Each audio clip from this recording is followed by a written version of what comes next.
Bonsoir mesdames, bonsoir messieurs, bienvenue à l'hôpital de l'information sanitaire AfriSanté. Maladie constituant un véritable problème de santé publique, les rhumatismes affectent un nombre croissant des populations africaines, affectant ainsi dangereusement la qualité de la vie. Malgré cela, elles recèlent encore bien des mystères. Comment définir les rhumatismes? Qu'est-ce qui les provoque? Peut-on en venir à bout? Telles sont autant d'inquiétudes qui nous conduiront certainement vers un apaisement à la fin de cette émission. Nous avons ici le professeur Emmanuel Liporte qui est humble dans son assise, mais qui peut peser de 38 ans d'expérience en matière de naturothérapie et qui a aussi un peu été considéré comme le pionnier en Afrique centrale, qui a ici donné beaucoup de conférences dans ce pays, le Cameroun, en matière de naturopathie.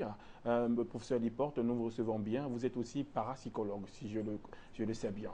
Merci pour cette invitation. Et je fais partie de l'équipe qui, ce soir, va essayer d'apporter quelques éléments de réponse par rapport aux problèmes que les gens ont en ce qui concerne le rhumatisme. Donc, je salue tous les téléspectateurs, d'où qu'ils soient, pour nous suivre. Voilà. Nous vous recevons bien. Il est inspirateur aussi, de l'autre côté, qui vous fait reconnaître aussi par la précision de vos informations et la scientificité de votre présence ici. Nous retenons bien que lorsque nous n'avons pas d'hémorroïdes, beaucoup de téléspectateurs ont apprécié votre intervention. Professeur Liporte, voilà pourquoi vous êtes sans cesse invité ici sur ce plateau. Monsieur Péchi, doublement primé à l'OAPI, l'Organisation africaine de la propriété intellectuelle. Vous avez à votre actif le diabétrope qui lutte contre le diabète, l'hépatitrope qui lutte contre l'hépatite. Vous avez le prix CNRS au Gabon qui vous a été attribué. Vous êtes aussi l'une icône, et je crois même aussi l'un des doyens de la naturopathie africaine. Monsieur Péchi, bienvenue sur le plateau. Oui, bonsoir Monsieur Uli, bonsoir aux téléspectateurs d'Afrique Média, bonsoir aux responsables d'Afrique Média. Je suis vraiment très satisfait d'être invité ici. Je ferai tout pour apporter vraiment le meilleur de moi-même. Le meilleur de vous-même.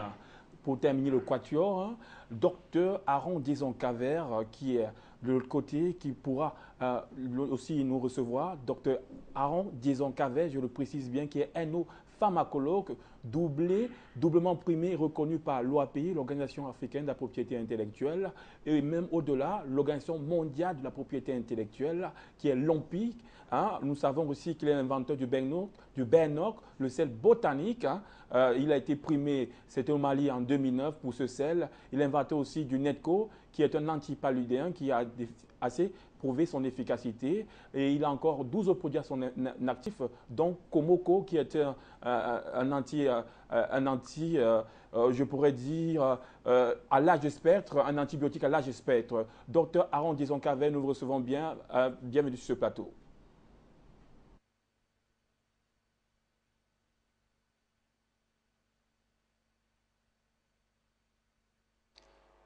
Bonsoir Ulrich, bonsoir à tous les panélistes d'Afrique Média. Je voudrais dire un bonsoir, un salut spécial à mon chef de labo, le docteur Mbita Messi Hubert, qui m'a sérieusement encadré dans mes premiers pas lorsque j'ai été recruté dans cet institut de recherche. Et je voudrais également dire un salut particulier à mes amis, les pygmées de l'Est et mes frères, qui m'ont rôdé dans la pharmacopée lorsque je suis descendu pour faire les enquêtes botaniques. Et surtout les pygmées de Kribi dans un petit arrondissement qu'on appelle Bipindi.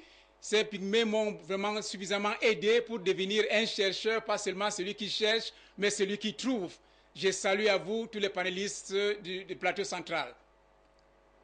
Merci pour ces brèves présentations et ces salutations.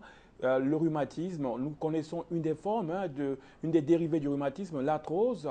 Comment savoir cette forme qui est la plus fréquemment répandue? Comment définir l'arthrose? Comment percevoir ces manifestations à travers ce bref visionnage? Nous présentons ce que c'est que l'arthrose. On imagine souvent que l'arthrose est causée par l'usure du cartilage au point de jonction entre les os. À force de frotter l'un contre l'autre, les deux surfaces de cartilage finiraient par s'éroder. C'est une vision très sympathique, mais naïve. Le cartilage est une couche minces, quelques millimètres au plus dans les plus grosses articulations, qui recouvrent le bout des os et qui jouent le rôle de pneu de l'articulation. Sa surface ferme et élastique est très lisse. Le cartilage est de plus imbibé de synovie, le liquide articulaire présent normalement en très petite quantité et qui est de consistance filante, comme un petit peu du blanc d'œuf. Cette synovie est si efficace comme lubrifiant que le cartilage glisse plus facilement sur les cartilages adjacents qu'un patin sur la glace. Alors, lorsque vous avez de l'arthrose, votre cartilage s'amincit, puis disparaît.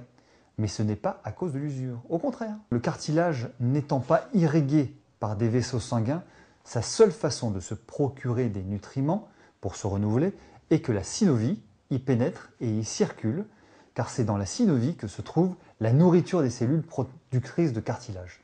Or, cela ne se produit que sous l'effet des pressions provoquées par les mouvements. Compressé puis relâché, le cartilage, un peu à la manière d'une éponge, s'imprègne puis expulse la synovie, se chargeant au passage des précieux nutriments qu'elle contient.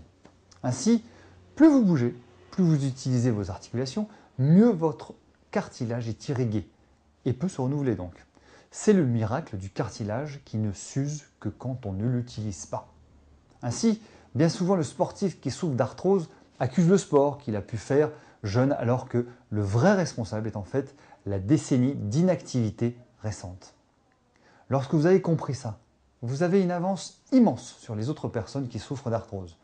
Non seulement vous éviterez les erreurs les plus communes des personnes qui veulent se prémunir de l'arthrose, mais vous avez les outils pour suivre une vraie stratégie efficace contre l'arthrose qui peut être aussi simple que de faire le bon choix au supermarché.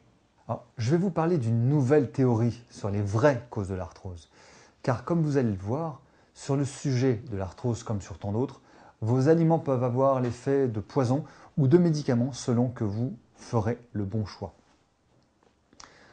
Selon le docteur Sheras, un professeur de médecine australien, l'arthrose est causée par la qualité de votre sang, exactement comme les maladies cardiovasculaires. Les études épidémiologiques, donc ce sont les études sur un nombre de personnes touchées par cette maladie, indiquent un lien très étroit entre les deux maladies. Ce phénomène pourrait s'expliquer par le fait que l'extrémité des os, juste en dessous du cartilage, sont irrigués par des capillaires, c'est-à-dire des petits vaisseaux sanguins extrêmement fins. Selon une récente revue d'études, cela pourrait jouer un rôle clé dans le déclenchement de la progression de l'arthrose. En fait, l'arthrose ne serait pas causée par la destruction du cartilage, mais par la mort des cellules de l'os, à l'endroit du cartilage dû à une mauvaise irrigation sanguine. On appelle cette partie de l'os l'os subchondral, c'est-à-dire sous le cartilage. L'interruption de l'irrigation sanguine entraînerait une baisse des apports en nutriments des cellules osseuses. Après la mort cellulaire, l'os se résorberait, se fissurerait et le cartilage délicatement posé dessus serait affaibli puis endommagé et détruit. Cette hypothèse est d'autant plus intéressante qu'une nouvelle étude publiée au Royaume-Uni semble précisément aller dans ce sens. Il s'agit d'une étude épidémiologique sur les jumeaux atteints d'arthrose. Dans cette étude, la consommation de fruits, hors agrumes, et d'aliaciers, c'est-à-dire l'ail, l'oignon, le poireau, a démontré un fort effet protecteur contre les développements d'arthrose dans l'os de la hanche. Au contraire, la consommation de frites et de pommes de terre sautées a été associée à un risque beaucoup plus élevé. Or, les aliacés, ail, oignon, poireau, améliorent la circulation sanguine, en particulier dans les vaisseaux les plus fins comme les capillaires. Ce serait par ce biais qu'ils protégeraient de l'arthrose. Mais méfiez-vous de la glycation. Cette étude a montré également un autre lien intéressant concernant l'arthrose. Il s'agit des effets de la glycation pour déclencher la dégénérescence du cartilage et l'inflammation dans les articulations. La glycation est le phénomène au cours duquel du glucose se lie de façon irrémédiable à des protéines constitutives de vos tissus, ce qui peut empêcher ces protéines de fonctionner normalement. Les protéines glyquées, suite à la glycation, se forment proportionnellement à la quantité de glucose dans vos tissus, qui elle-même dépend de la façon dont vous réagissez à l'insuline. Il s'en trouve aussi dans votre alimentation. C'est le grillé, si délicieux, des pommes de terre sautées, des frites, de la peau, du poulet rôti, des côtes d'agneau au barbecue ou encore de la goûteuse crème brûlée. C'est pourquoi ces modes de cuisson sont malheureusement peu recommandés si vous souhaitez vivre longtemps et surtout en bonne santé. Alors, professeur Emmanuel Liporte, l'arthrose est une des manifestations du rhumatisme. Alors, le rhumatisme, on le dit souvent, est englobé dans ce thème générique qui concerne l'ensemble des douleurs de l'appareil locomoteur, les tendons, les articulations et l'os. Ben, quelle définition apporter véritablement, vu votre ancienneté, votre expérience dans le domaine de la naturopathie, quelle définition apporter au rhumatisme? Disons, quand on dit rhumatisme, maladie générique, c'est-à-dire un terme générique qui permet d'expliquer le dysfonctionnement des articulations, même le dysfonctionnement des os, et cela même des cartilages, quoi. Cela explique que, en quelque sorte, on ne donne pas une définition qui va permettre de savoir la cause de cette maladie. C'est de même comme quand on parle du diabète, il est question d'un terme générique. On ne dira jamais que c'est le pancréas qui est en fait en dysfonctionnement. C'est la même chose pour le rhumatisme. Alors que le rhumatisme soit au niveau de l'os, que ce soit au niveau des cartilages, que ce soit au niveau d'origine infectieuse ou inflammatoire. Alors, le rhumatisme, c'est d'abord la déminéralisation du sang. C'est-à-dire le sang n'est pas bien minéralisé. Et pourquoi on peut avoir un sang déminéralisé? Parce que le système mondial qui se veut aujourd'hui commun à tout le monde fait que nous avons des maladies qui sont dues à une mauvaise alimentation. C'est-à-dire qu'on ne mange pas des produits naturels, nous ne mangeons pas des éléments vitaux. Quand je parle des éléments vitaux, je fais allusion souvent d'un petit exemple qu'on peut donner. Par exemple, celui qui mange de l'arachide, qui grignote de l'arachide grillé, donc des cacahuètes, est différent de celui qui en prend cru. Parce qu'il prend acte à donner plus de calories dans son organisme, et surtout de l'huile, donc des lipides, alors que celui qui en mange cru donne la chance à l'organisme d'avoir des éléments vitaux. Parce que si on prend des grains d'arachide, on les plante, ça va pousser lorsque c'est cru. Mais si on les plante lorsque c'est grillé, ça ne va pas pousser. Donc il y a un problème de fond dans le cadre des maladies. C'est les définitions qu'on donne: l'arthrose, l'arthrite, l'arthritisme. Tous ces noms sont donnés pour trouver une solution par rapport à un médicament ou à une molécule à vendre. Mais le fond, c'est la même chose, c'est-à-dire que ce soit une dégénérescence chronique des cartilages ou que ce soit une inflammation aiguë et chronique des articulations. Le rhumatisme, en règle générale, c'est une mauvaise circulation du sang.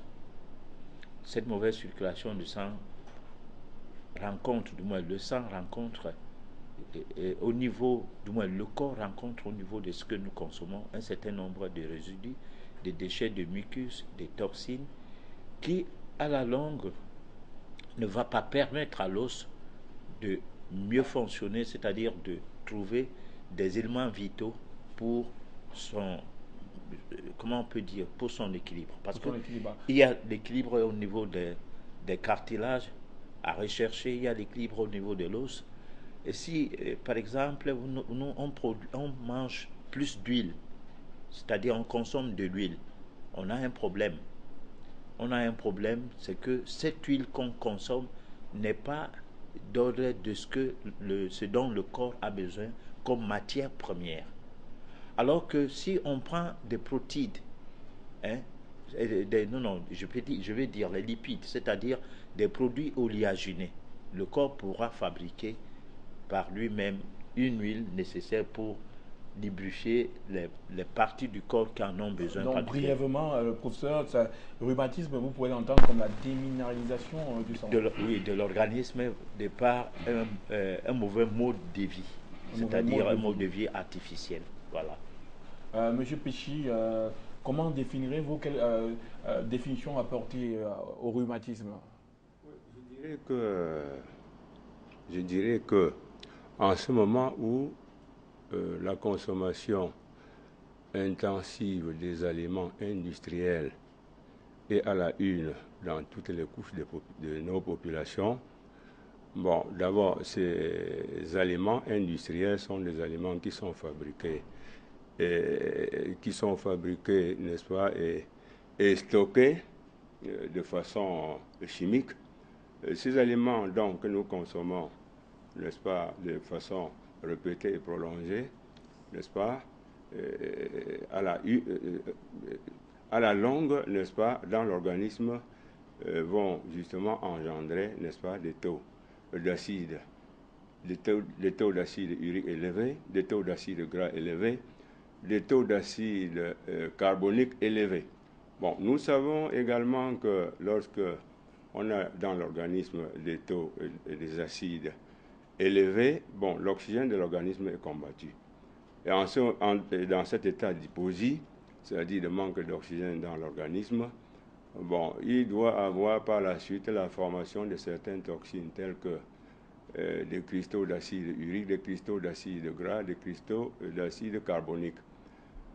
Alors, ces cristaux des acides vont stagner dans l'organisme et puis le sang circulant peut les transporter et les déposer sur différents points de l'organisme.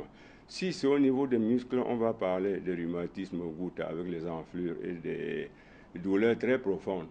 Si ces dépôts se font au niveau des articulations, on va parler de rhumatisme articulaire aigu, de l'arthrose, du rhumatisme déformant, de la polyarthrite évolutive, sans oublier le rhumatisme infectieux des jeunes enfants.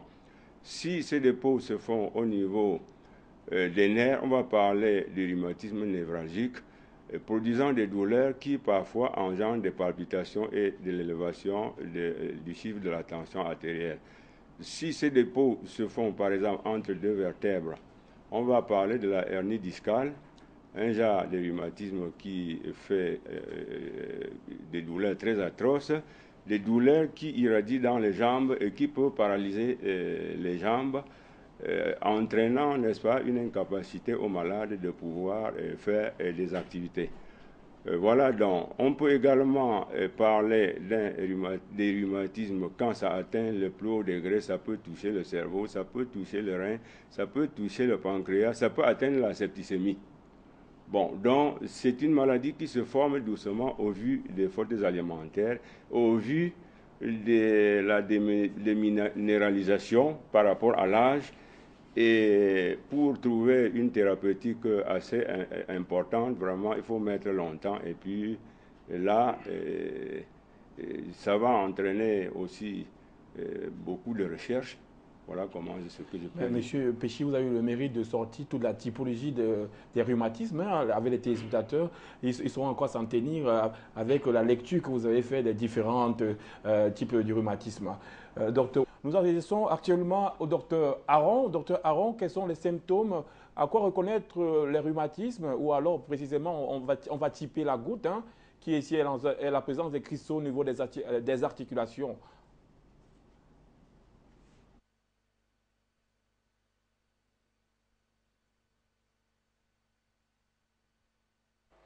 Oui, merci Rich pour la question. Je pense que le rhumatisme, comme déjà l'ont défini les panélistes au niveau du plateau central, je voudrais également aborder le problème du rhumatisme dans le cadre des maladies de civilisation. Parce que les maladies de civilisation, selon un rapport qui a été publié par l'OMS en 2011, et les maladies de civilisation, il y a eu 10 top les causes et les décès des maladies dans le monde entier. Donc l'OMS a recensé environ 55 millions de morts en 2011. Et parmi tous ces décès, les maladies de civilisation, y compris le rhumatisme, le diabète, les AVC, les cardiopathies, et etc., ont eu les 2/3 des 55 millions. Donc, pour dire que c'est des maladies très, très sérieuses, en fait, très sérieuses. Mais qu'est-ce qui fait en sorte que le rhumatisme et toutes les maladies de civilisation sont des maladies très sérieuses?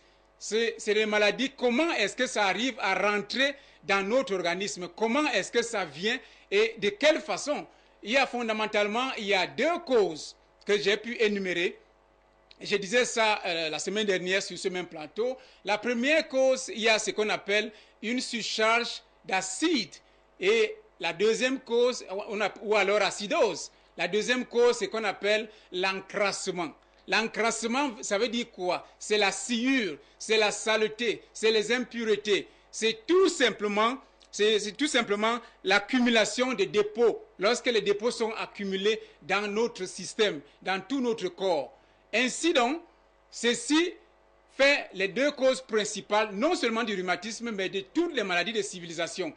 Et il a été observé au fil des années que plus le temps passe, ces maladies de civilisation et le nombre de personnes qui sont également atteintes augmente.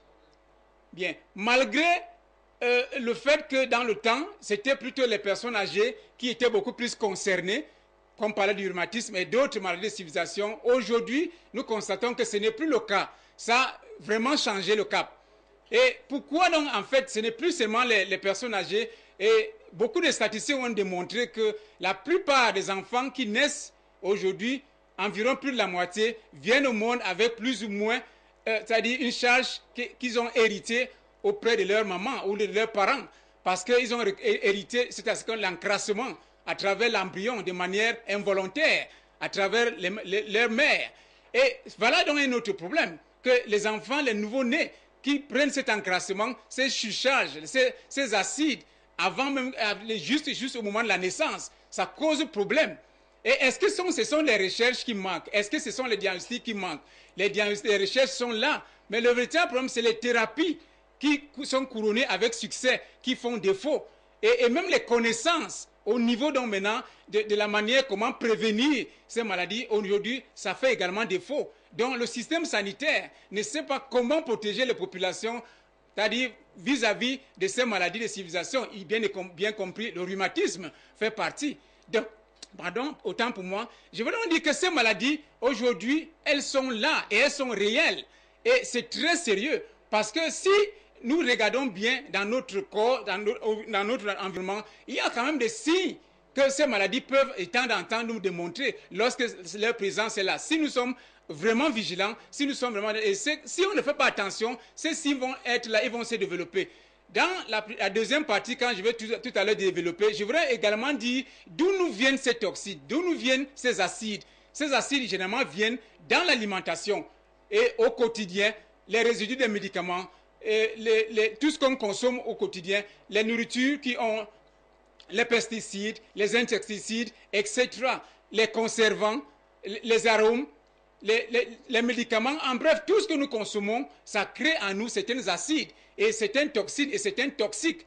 Et ces toxiques, donc maintenant, le corps a le devoir de vouloir les éliminer. Et si jamais les organes émonctoires peuvent faire un bon travail, c'est bien possible. Mais si ça ne peut pas, ces toxines, ces acides vont rester dans l'organisme et ils vont commencer à créer, et ils vont justement avoir un effet sur le sang. Le sang va être intoxiqué, non seulement le sang, mais tous les liquides biologiques, y compris le liquide synovial dont vous avez fait allusion tout à l'heure. Ce liquide synovial, lorsqu'il est intoxiqué par les acides, par les toxines, alors il va commencer à créer sûrement beaucoup de problèmes.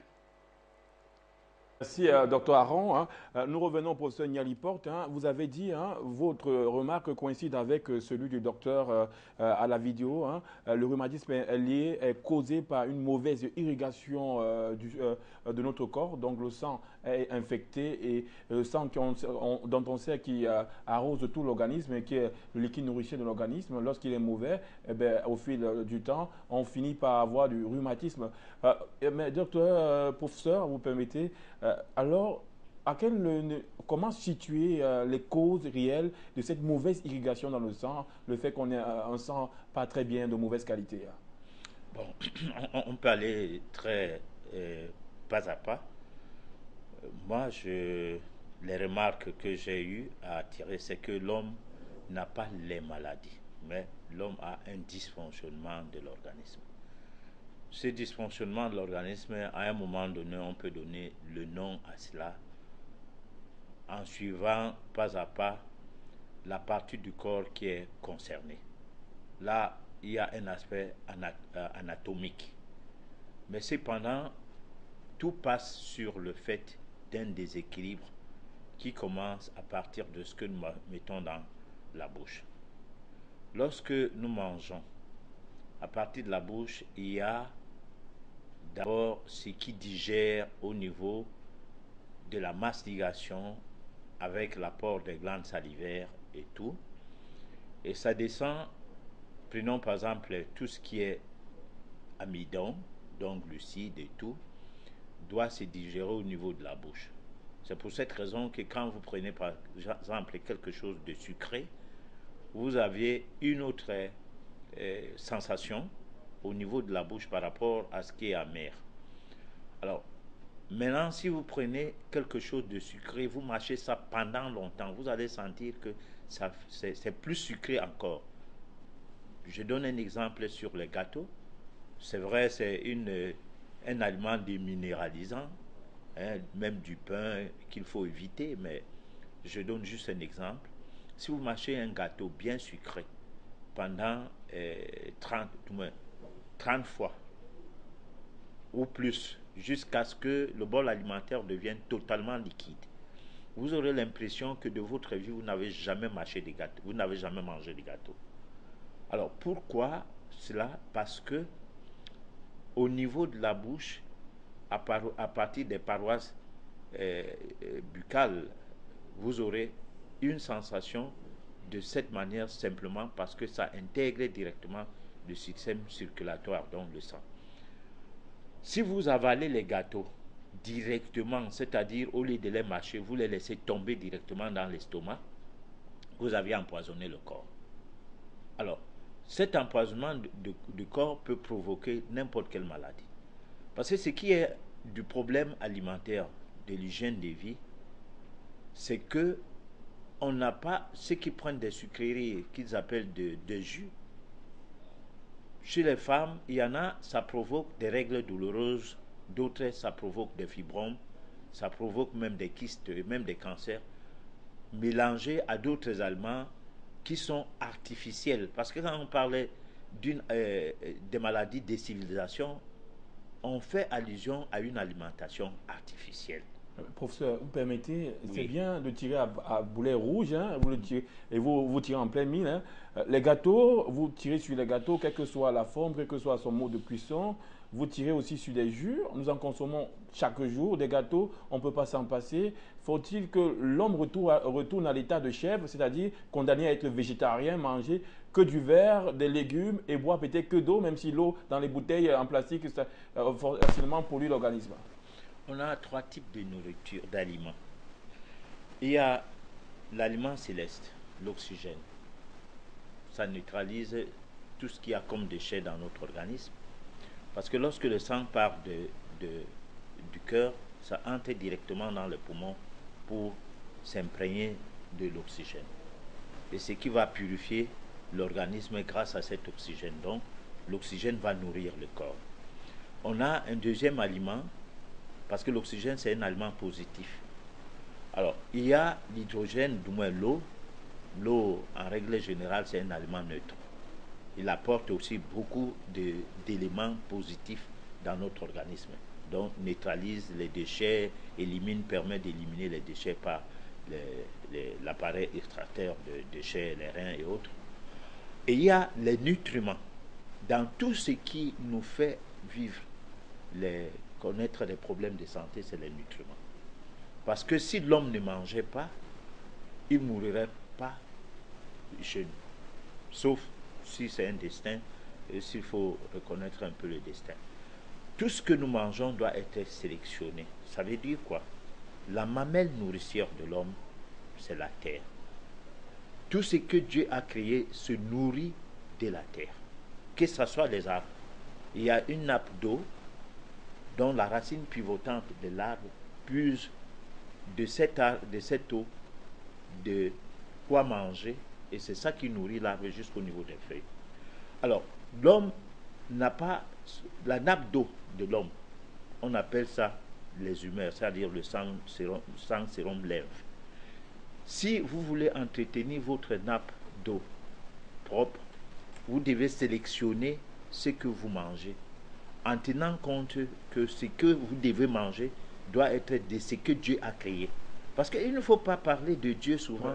Professeur Nielipote, est-ce que ce serait pas la cause ne serait pas au mot de la cuisson, comment préparer les repas? Parce que on y va. On l'a vu, même la nourriture.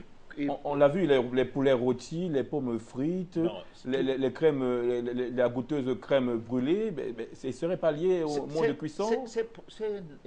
Prenons par exemple la poule qui met du temps à grandir, est différente des poules que nous avons aujourd'hui. Les œufs de poules du village sont partis du coq, alors que ce que nous avons comme œuf aujourd'hui, c'est un œuf non fécondé. Donc il y a un problème. Les minéraux qui doivent être dans chacun des... Parce qu'il y a le sang, je voulais dire, il y a les lipides, les glucides et les protéines. Là, c'est les macronutriments. Il y a les micronutriments, les vitamines, les sels minéraux et les oligo-éléments. Alors, si vous n'avez pas des micronutriments, vous n'avez que les macronutriments, vous n'avez rien. Et encore dans les macronutriments, il y a des protéines mortes, qui sont les protéines animales. C'est-à-dire, l'animal est mort de sa propre mort, parce qu'on l'a tué.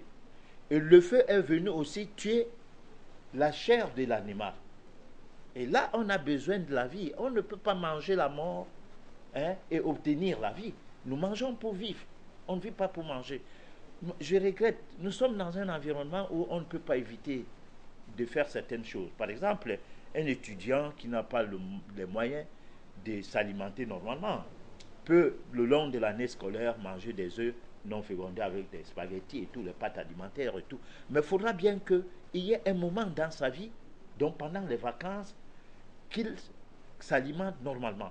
Il a été prouvé que tout ce qui est de cru, qui se mange à plus de 60%, provoque une réparation du système circulatoire, dont vous ne pouvez plus avoir de diabète, d'hypertension, ni de rhumatisme. Donc il faudrait privilégier l'alimentation crue, beaucoup plus. Voilà, parce que c'est ça qui vous donne les protéines, les lipides, les glucides et en même temps les oligo-éléments, les sels minéraux et les vitamines. Et veillez peut-être comment préparer et si on veut préparer, il y a des mets qu'on doit préparer à l'étouffer pour ne pas détruire par le feu les éléments actifs de ces plantes-là. Parce que même les plantes ont une vie. Et il faut manger la vie, parce que nous devons manger pour vivre. Et donc, avec un mauvais mode de préparation, on peut tuer la vie dans les plantes. Oui, on peut aussi tuer la vie des plantes. Nous revenons sur l'acidose, l'acidose ou l'encrassement dont le docteur Aaron Kaver a brillamment parlé. Comment, au fil du temps, on recense l'acidose et de manière à transmettre à notre postérité, docteur Aaron, quelles sont les causes véritables de l'acidose dans l'organisme, l'encrassement et même les causes héréditaires?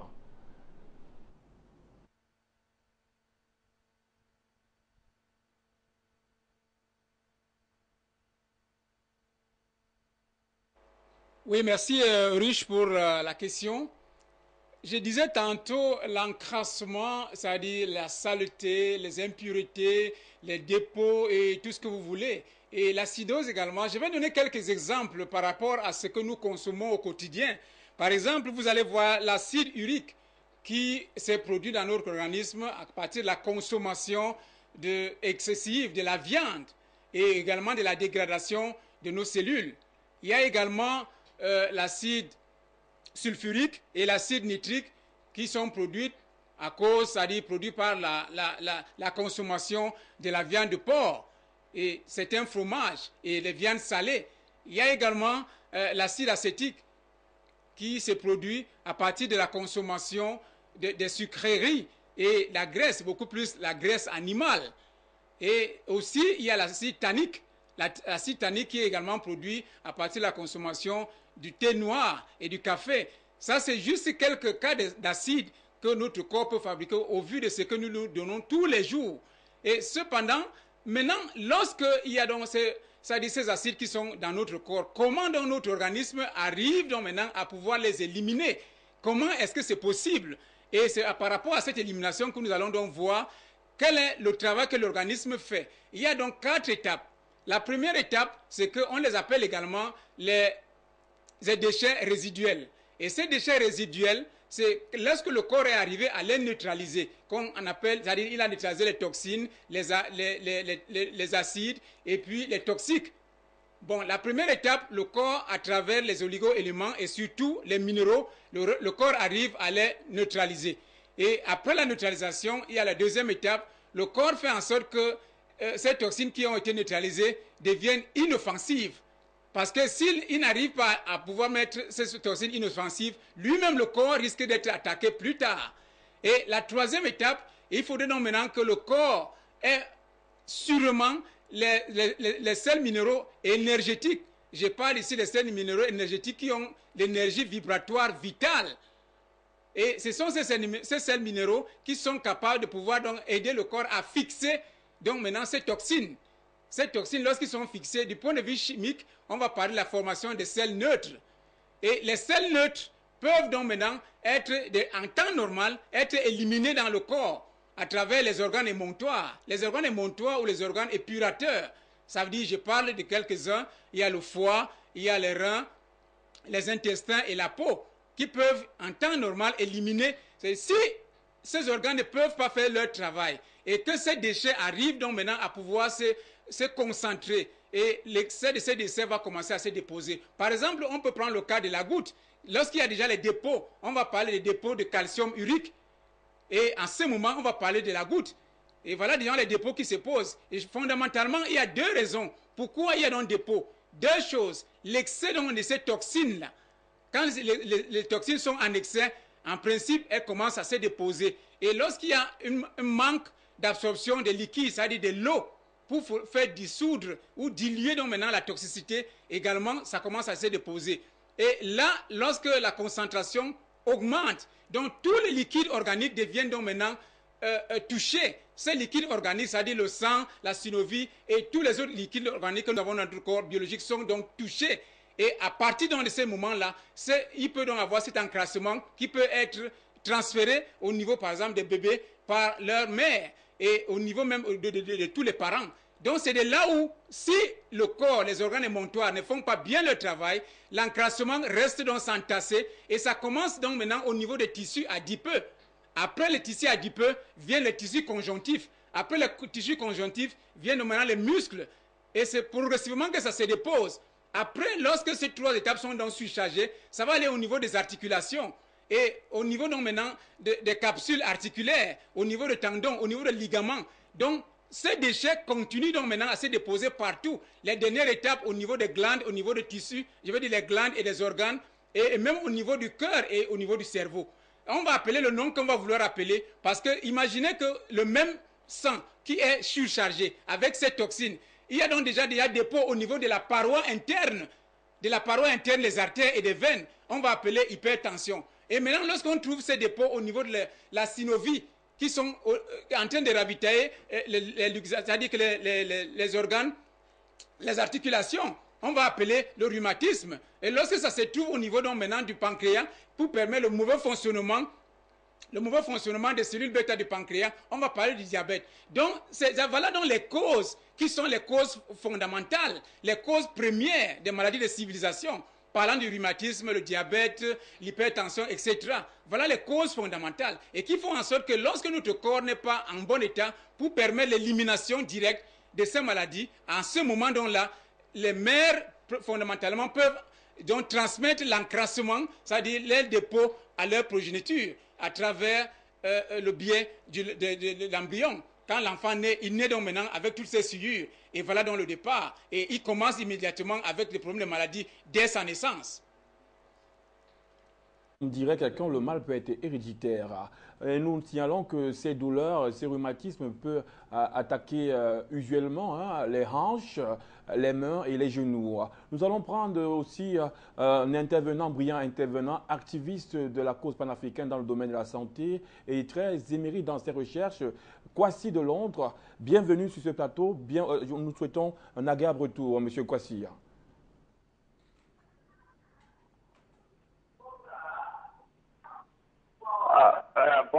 Bonsoir Pluric, bonsoir le plateau, bonsoir l'Afrique. Bon, je voulais intervenir sur l'émission sur cette maladie que je classe parmi les maladies inflammatoires. Je précise bien les maladies inflammatoires. Et les maladies inflammatoires, je peux donner quelques exemples, peut-être le cancer, le diabète, et ainsi de suite. Ces maladies, la cause de ces maladies, il y a trois causes. Il y a le stress, il y a la déshydratation du corps et il y a l'accumulation des toxines et des déchets toxiques dans le corps. Ces trois éléments, ces trois causes créent dans le corps l'acidité. Et je voudrais aujourd'hui que les Africains sachent le mal de l'être humain, c'est l'acidité dans le corps. C'est l'acidité dans le corps. Parce que le corps a besoin de 30% d'acidité pour que le corps fonctionne normalement. Je répète, le corps a besoin de 30% d'acidité pour que le corps fonctionne normalement. Dès que les 30%, c'est-à-dire dès que ça va au-delà de 30%, c'est-à-dire qu'il y a une dégradation au niveau des enzymes. Les enzymes qui sont, c'est-à-dire le corps marche avec les enzymes. Et dès que l'activité va au-delà, c'est-à-dire les enzymes sont dénaturées. Et comme les enzymes sont dénaturées, le corps ne peut plus fonctionner normalement. C'est ce qui crée ce genre de maladie. Donc, voici ce que je propose aux Africains aujourd'hui. Il y a les méthodes les plus simples sont en Afrique. Pas ici, et dans les pays développés ou dans les pays occidentaux. Par exemple, on peut prendre l'argile. Je dis bien l'argile pour soigner ces gens de maladies. On peut prendre la chlorophylle pour soigner ces gens de maladies. On peut prendre, on a le corps alcalin en utilisant ces gens de vie. Ou bien il y a une méthode, on peut prendre l'eau. C'est ce qu'on appelle l'hydrothérapie. L'hydrothérapie, c'est quoi? C'est qu'il faut prendre l'eau pour soigner toutes les parties du corps. Il faut arroser le corps avec des choses. Je prends l'eau de mer. L'eau de mer, on ne voit pas l'eau de mer. Quand tu vois l'eau de mer, c'est dangereux pour le corps.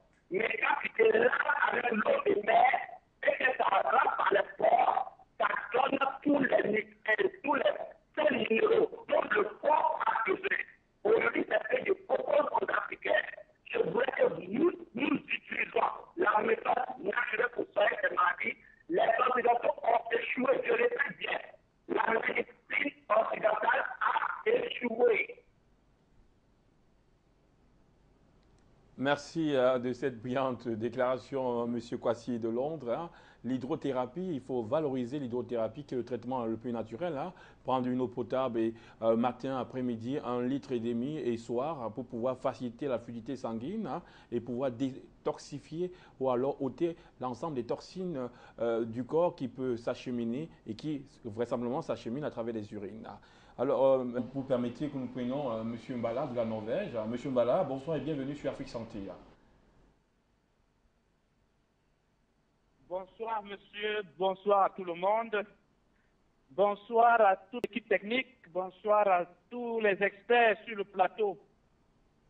Je voudrais vous remercier grandement pour le thème de ce soir. Grand merci au docteur Aron depuis Yaoundé, parce que quand il parle de science, je suis complètement avec lui. Et il parle en des termes que je comprends.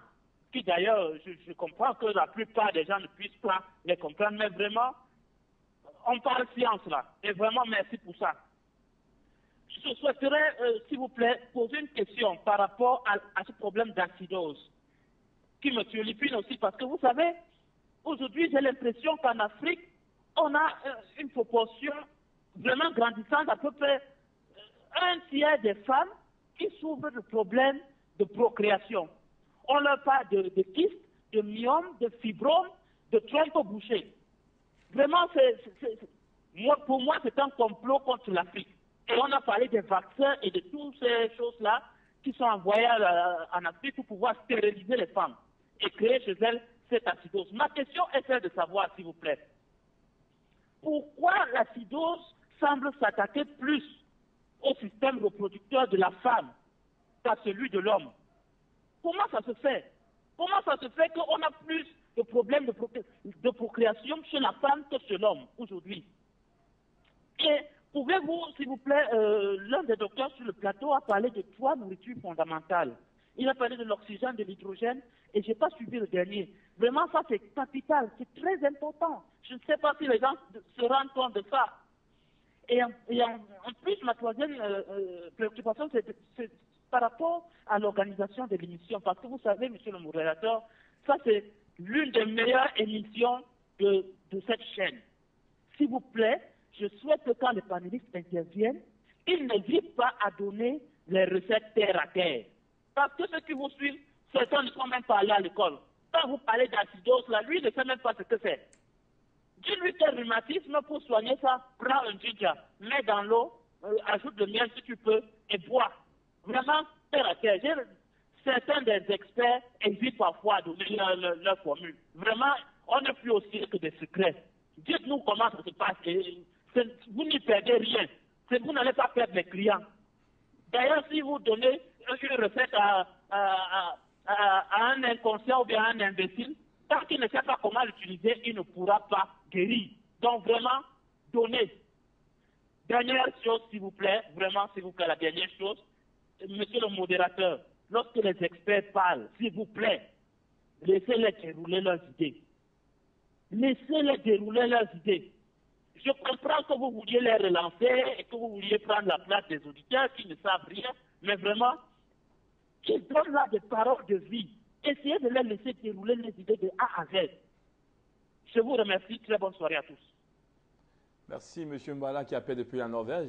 Vos suggestions seront prises en compte, et peut-être pas totalement, mais on va commencer par la question, l'ensemble des nutriments dont le corps a besoin. Vous avez parlé en troisième point, après l'oxygène, l'hydrogène, les nutriments qui sont essentiellement aussi, qui font partie de la nutrition humaine. Une première question à l'auto-spectateur, M. Mbala, depuis la Norvège.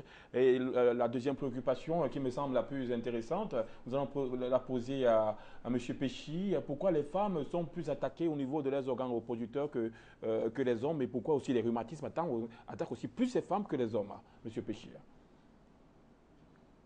Bon, disons que tout ça, ça part de l'acidose, c'est-à-dire du comportement, de la façon de manger. Parce que lorsque vous consommez, par exemple, trop de viande, plus qu'il n'en faut, je dis ça parce que, bon, il y a eu certains scientifiques diététiciens qui sont allés jusqu'à faire des recherches et trouver que quelqu'un qui pèse entre 65 et 72 kilos devait consommer au moins 80 grammes de protéines, 82 grammes de lipides, 300 grammes de glucides pour éviter les surcharges pondérales.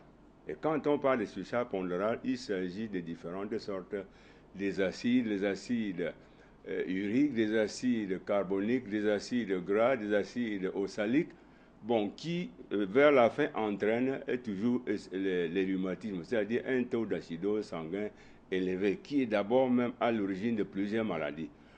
Bon, ceci donc dépend de la façon de tout un chacun de savoir se nourrir. Donc, M. Péchy, vous permettez les contraintes de temps, on est obligé de faire avec. Vous semblez dire que le fait que la femme soit plus exposée au rhumatisme au niveau de son appareil aussi reproducteur, cela est dû aussi essentiellement à son mode d'alimentation, de la manière dont elle se nourrit? Effectivement. Mais le professeur Niporte, comment appréhender que la femme soit soumise, attaque au niveau de son organe reproducteur, victime de rhumatisme, plus que l'homme? Oui, c'est simple. La femme vit aux dépens de l'homme, beaucoup plus qu'aux dépens d'elle-même. Et deux fois, elle bénéficie de la gratuité des choses qui fait qu'elle ne se réserve pas. Par exemple, elle est alcoolique, quand bien même elle ne doit pas l'être, parce qu'une femme qui est en période, qui est encore dans la phase de la procréation ne doit ni fumer de la cigarette ni boire de l'alcool. Et doit éviter de manger beaucoup d'huile, beaucoup plus que l'homme, parce que elle n'est pas trop en mouvement physique. Parce que les femmes font peu de mouvements, elles sont beaucoup plus stables. Dans une maison, vous voyez, toutes les dames qui ont un poids élevé sont habituellement celles qui s'asseyent et donnent des ordres, soit à la bonne, soit aux enfants. Et là, le poids se développe parce qu'elle ne fait aucun effort. Donc, au-delà de l'alimentation, il y a le manque d'effort physique chez les femmes, beaucoup plus que du côté de l'homme. Alors voilà des réponses qui peuvent convenir et tailler sur mesure à M. Mbala depuis la Norvège. Docteur Aron, dans le registre des traitements contre le rhumatisme, il est habituellement, fréquemment prescrit le paracétamol qui est un anti-antalgique, antidouleur, les anti-inflammatoires, les corticostéroïdes, encore appelés corticoïdes, pour réduire l'inflammation, c'est-à-dire le gonflement au niveau des articulations. Les prothèses articulaires aussi sont utilisées lorsque ces arthroses ou ces rhumatismes sont d'un niveau très grave et très avancé. Le glucosamine, quels sont les traitements naturels africains qu'on peut prescrire à tous les téléspectateurs contre le rhumatisme à titre préventif et curatif?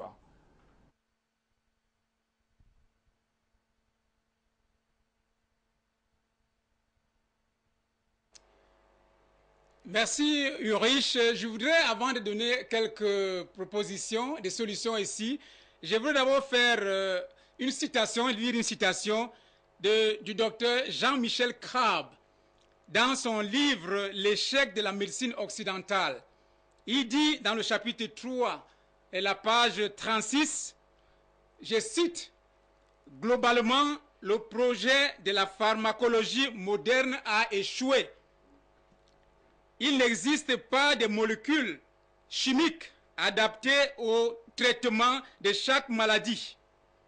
Les traitements modernes sont souvent capables de diminuer ou de faire disparaître provisoirement les symptômes morbides des maladies, mais ils n'en guérissent pas.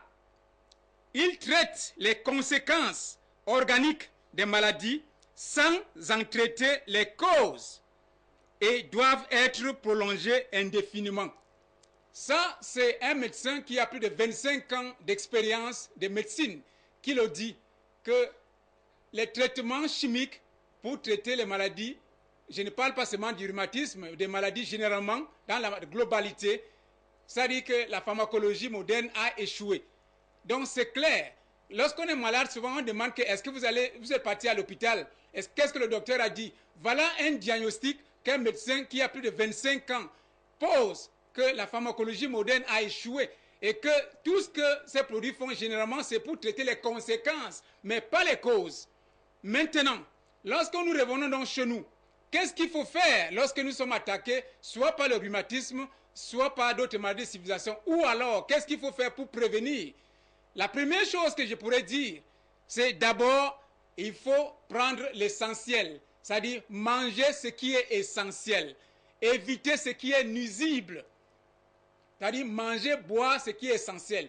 Et si déjà la maladie est là, ou alors la maladie a déjà pénétré l'organisme, il faut éviter ce qui est nuisible pour notre corps. Il faut également bouger un peu, c'est-à-dire il ne faut pas tellement bouger de manière excessive, mais il faut bouger un peu.